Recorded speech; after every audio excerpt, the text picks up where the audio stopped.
د بټګرام شډل شډل پښتانه د هزارې پجرند دل پښتانه دا خو زمونږ شاعري وګنې زرینه مونږ ته چا ویل پښتانه. ګرانو ملګرو سلامونه.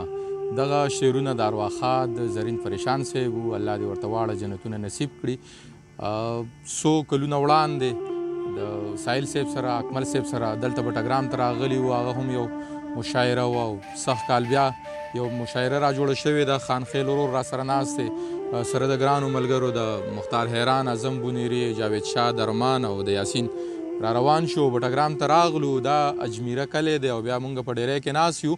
دلته لاندې ښکلې ښکلې چینې شته دی. دا چینې سره بیا لویه خبره دا ده چې دا چینې سره چینار هم شته دی او د هغې چینار سره جومات هم شته دی. نو په دغې چینو باندې وګرځېدو، په دغې خړونو باندې وګرځېدو، اخره کې دغې ډیری ته راوختو. دلته مو یو ناستې را جوړ کړی دی.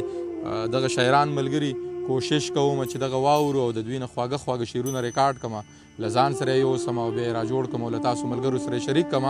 دغه بټګرام دی، اجمیره کلی دی، ډیری د شاعران ملګري دي.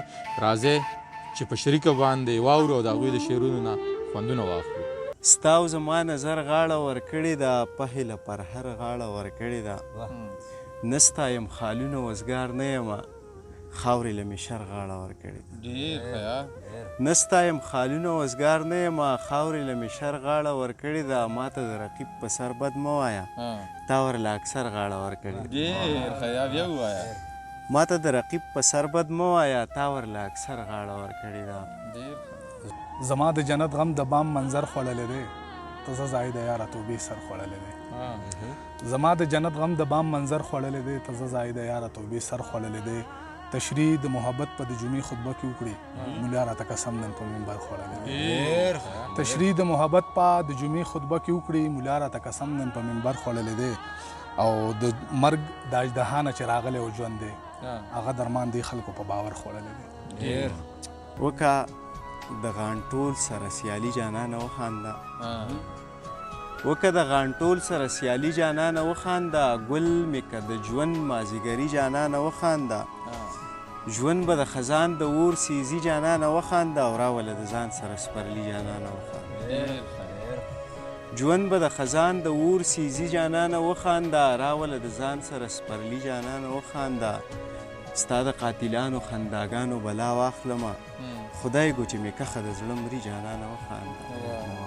ستا د قاتلانو خنداګانو بلا واخلمه، خدای گو چې مې کخه د زړه مري جانانه وخانده. او بیا زما غزلې دي په سرو شونډو خپل کړي دي، شونډو له دې بیا راځي میږي جانانه وخانده. بیا زما غزلې دي په سرو شونډو خپل کړي دي، شونډو له دې بیا راځي میږي جانانه وخانده. بیا درته زما په سر چا څه دروغ ویلي دي، وچه مې خولکه د تندي جانانه وخانده. او ستا د خنداګانو پیریانک رنګونه پیژني، ستا عزم به تا پسې درځي جانانه وخانده. چې مو د کوره جنازې راوځي، ښکلي به هله مونږ پسې راوځي. چې مو د کوره جنازې راوځي، ښکلي به هله مونږ پسې راوځي. ستا د یادونو قافلې راوځي، د ورځې نه وي او د شپې راوځي. د مازدیګر ټیکه زما سره ده، شیخان خبر کړی چې د شپې راوځي. د مازدیګر ټیکه زما سره ده، شیخان خبر کړی چې د شپې راوځي.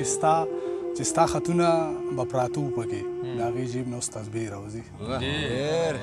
چې ستا خطونه به پراته وو پکې، د هغې جیب نه اوس تسبیح راوځي. په بزرګۍ باندې قایل شو زما، د یار په مخ باندې دانې راوځي. په بزرګۍ باندې قایل شو زما، د یار په مخ باندې دانې راوځي. د شرافت ثبوت دا بس دی که نه، ښکلي زما په بهانې راوځي. د شرافت ثبوت دا بس دی که نه، ښکلي زما په بهانې راوځي. چا چې به درس د زندګۍ ورکوو، چا چې به درس د زندګۍ ورکوو، اوس هغه هم له میکدې راوځي. او د خپل ارمان په مرۍ غلی شمه، ستا د کوڅې نه قافلې راوځي. ډېر ښه ارمان دی. یاسین په فرمایش به ووایم چې ستا نه چې راغلی یم، مړه نو سم مړی یم. نن مینه داسې اور ته دې نیولی یم، ته راته نه نو مینه داسې اور ته دې نیولی یم، ته راته خر څه وایه، زه به درته غلی یم. ته به بیا راځې که نه، دې سوچونو وړی یم. سارا پکې مه ګوره، زه خو تا وجلی یم.